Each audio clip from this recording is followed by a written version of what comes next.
ഒരു വീടിനെ സംബന്ധിച്ചിടത്തോളം അതിന്റെ തെക്ക് പടിഞ്ഞാറ് മൂലയിൽ പ്രധാന ബെഡ്റൂം വരണം. എന്നിട്ട് വാസ്തുപ്രകാരം പറയുന്നു തെക്കോട്ട് അല്ലെങ്കിൽ കിഴക്കോട്ട് തലവെച്ച് കിടന്ന് വലതുവശം ചരിഞ്ഞെണീക്കാൻ പറയുന്നു. ഒരു കാരണവശാലും കിടക്കുന്നത് കണ്ണാടിയിൽ കൂടെ കാണാൻ പാടില്ല എന്ന് പറയുന്നു. അപ്പൊ ഇത്തരം കാര്യങ്ങൾ ബെഡ്റൂമിൽ ശ്രദ്ധിക്കാം.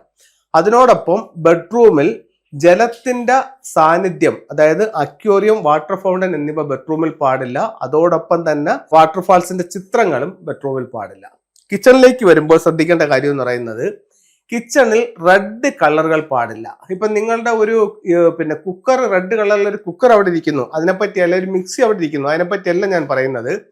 അതിനകത്ത് കബോർഡുകളും മറ്റ് പെയിന്റിങ്ങും ചെയ്യുമ്പോൾ റെഡ് കളറിലുള്ള നിറങ്ങൾ കിച്ചണിൽ വരാൻ പാടില്ല. എന്തുകൊണ്ടെന്ന് വെച്ച് കഴിഞ്ഞാൽ കിച്ചണിൽ ഓൾറെഡി ഉള്ള എനർജി എന്താണ്? ഫയർ എനർജിയാണ്. അപ്പോൾ ഫെങ്ഷു പ്രകാരം ഫയറിന്റെ കളറായിട്ട് പറയുന്നത് റെഡ് കളറാണ്. അപ്പോൾ നിങ്ങൾ ഓൾറെഡി കിച്ചണിൽ ഫയർ എനർജി ഉപയോഗിക്കുകയും വീണ്ടും നിങ്ങൾ അവിടെ റെഡ് പെയിന്റിങ് കൊടുക്കുകയും ചെയ്യുമ്പോൾ അതിനകത്ത് സ്വാഭാവികമായും ഫയർ എനർജി അധികമായി ഉണ്ടാകുന്നു. അപ്പം അത് അഗ്നി പോലെയുള്ള കാരണങ്ങൾക്ക് അത് കാരണമായി തീരുന്നു. അതുകൊണ്ടാണ് ഇവിടെ ഇത് ഉപയോഗിക്കേണ്ട എന്ന് പറയുന്നത്. പിന്നെ വെള്ളവും തീയും രണ്ട് വിരുദ്ധ എനർജികളാണ്, രണ്ട് വിരുദ്ധ ശക്തികളാണ്. അപ്പം അതിൽ വെള്ളം ഇരിക്കേണ്ടതായിട്ടുള്ള ഒരു ഡയറക്ഷനും അഗ്നി ഇരിക്കേണ്ടതായിട്ടുള്ള ഒരു ഡയറക്ഷനും ഉണ്ട്. ഒരു കിച്ചണെ സംബന്ധിച്ചിടത്തോളം ആ കിച്ചന്റെ നോർത്ത് ഈസ്റ്റ് കോർണറിൽ സിങ്കും സൗത്ത് ഈസ്റ്റ് കോർണറിൽ സ്റ്റൗവും വെക്കുക. അതുപോലെ തന്നെ ഇത് തങ്ങളിൽ അടുത്തടുത്തിരിക്കാൻ പാടില്ല. മിനിമം ഒരു 2 അടിയുടെ ഗ്യാപ്പെങ്കിലും ഉണ്ടായിരിക്കണം. അങ്ങനെ ഇല്ലാത്ത വീടുകളിൽ ഇതിന്റെ ഇടയിലേക്ക് ഒരു പ്ലാന്റ് കൊണ്ടുവന്ന് വെക്കാം. പ്ലാന്റ് കൊണ്ടുവന്ന് വെക്കുമ്പോൾ അവിടെ സംഭവിക്കുന്നതെന്ന് പറഞ്ഞു കഴിഞ്ഞാൽ, ഇപ്പൊ ഒരു സിങ്ക് ഇരിക്കുന്നു, പ്ലാന്റ് ഇരിക്കുന്നു, സ്റ്റൗ ഇരിക്കുന്നു. അപ്പം പ്ലാന്റ് ഇല്ലാത്തൊരവസ്ഥ, ആ വാട്ടർ ഡയറക്റ്റ് ആയിട്ട് ഫയറിലേക്ക് ചെല്ലുന്നു, ഫയർ കെട്ടുപോകുന്നു. ഇതിന്റെ ഇടയ്ക്ക് നമ്മളൊരു പ്ലാന്റ് കയറ്റി വെക്കുമ്പോൾ ഇവിടെ ഒരു സൈക്കിൾ ക്രിയേറ്റ് ആവുന്നു. അതായത് ഈ വാട്ടർ നേരെ വുഡിലേക്ക് ചെല്ലുന്നു, ആ വുഡ് വളർന്നു ഈ ഫയറിനെ കത്താൻ സഹായിക്കുന്നു. അവിടെ ഒരു സൈക്കിൾ ഉണ്ടാവുന്നു. ഈ ദോഷത്തിന് പരിഹാരം ഉണ്ടാവുന്നു. മറ്റൊരു കാര്യം, സ്റ്റൗ ഇരിക്കുന്നതിന്റെ നേരെ ഓപ്പോസിറ്റ് ആയിട്ട് ഫ്രിഡ്ജ് വരാൻ പാടില്ല. കാരണം വെള്ളവും തീയും മുഖത്തോട് മുഖമായിട്ട് നിൽക്കുന്നുണ്ടാവും. അത് വീട്ടിൽ കലഹങ്ങൾക്ക് കാരണമാവും. അപ്പൊ ഇത്രയും കാര്യങ്ങൾ കിച്ചണിൽ ശ്രദ്ധിക്കുക. കിച്ചണിൽ ക്ലോക്ക്, കലണ്ടർ, മെഡിസിൻ എന്നിവ കിച്ചണിൽ ഉപയോഗിക്കാൻ നല്ലതല്ല എന്നാണ് ഫെങ്ഷുയിൽ പറയുന്നത്. സ്വീകരണ മുറി നമ്മൾ സെറ്റ് ചെയ്യുമ്പോൾ അതിൽ വെയിറ്റ് ഉള്ള സാധനങ്ങൾ സൗത്ത്, സൗത്ത് വെസ്റ്റ്, വെസ്റ്റ് എന്നീ ഡയറക്ഷനിൽ ഉപയോഗിക്കുക. വെയിറ്റ് ഉള്ള സാധനങ്ങൾ എന്ന് പറയുമ്പോൾ ഒരു സ്വീകരണ മുറി വെയിറ്റ് ഉള്ള കാര്യങ്ങൾ എന്തൊക്കെയാണ് വരാവുന്നത്? അവിടുത്തെ സെറ്റി, അങ്ങനെയുള്ള കാര്യങ്ങളാണ് വെയിറ്റ് ഉള്ളതായിട്ട് വരുന്നത്. അതെല്ലാം നമ്മൾ സൗത്ത്, സൗത്ത് വെസ്റ്റ്, വെസ്റ്റ് ഡയറക്ഷനിൽ ഉപയോഗിക്കുന്നതാണ് ഏറ്റവും നല്ലത്. അതേസമയം നോർത്ത് ഈസ്റ്റ് ഭാഗം വളരെ ഫ്രീ ആക്കിയിട്ടാക്കുക. അതാണ് അതിൻ്റെ ഒരു തിയറി. ഇനി മറ്റൊരു കാര്യം, നിങ്ങളുടെ തൊഴിൽപരമായിട്ടുള്ള അഭിവൃദ്ധിക്ക് വേണ്ടിയിട്ട് നിങ്ങളുടെ സ്വീകരണ മുറിയുടെ വടക്ക് വശത്ത് ഒരു വാട്ടർ ഫൗണ്ടനോ ഒരു അക്വേറിയമോ വെക്കുകയാണെങ്കിൽ നിങ്ങൾ എന്ത് തൊഴിലാണോ ചെയ്യുന്നത് ആ തൊഴിൽ നിങ്ങൾക്ക് നല്ല അഭിവൃദ്ധി ഉണ്ടാവാനുള്ള സാധ്യത ഉണ്ടാവും.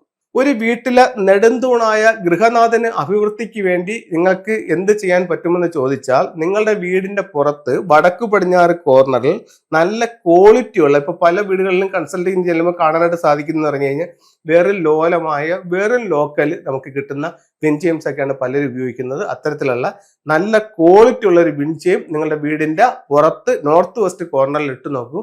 ഉറപ്പായിട്ടും നിങ്ങളെ സപ്പോർട്ട് ചെയ്യുന്ന ആൾക്കാരും ഗൃഹനാഥന് അഭിവൃദ്ധി ഉണ്ടാവും. അപ്പം ഇത്തരം കാര്യങ്ങൾ വീട്ടിൽ എല്ലാവരും ഒന്ന് ശ്രദ്ധിക്കുക. ഒരു കാര്യം കൂടെ പറയാം, യാതൊരു കാരണവശാലും വടക്ക് കിഴക്ക് ഭാഗത്ത് യാതൊരു തരത്തിലുള്ള കുപ്പകളോ ചപ്പുചവറുകളോ വേസ്റ്റ് വാട്ടർ ടാങ്കുകളോ സെപ്റ്റിക് ടാങ്കുകളോ മറയോ മറ്റു നിർമ്മിതികളോ പാടില്ല.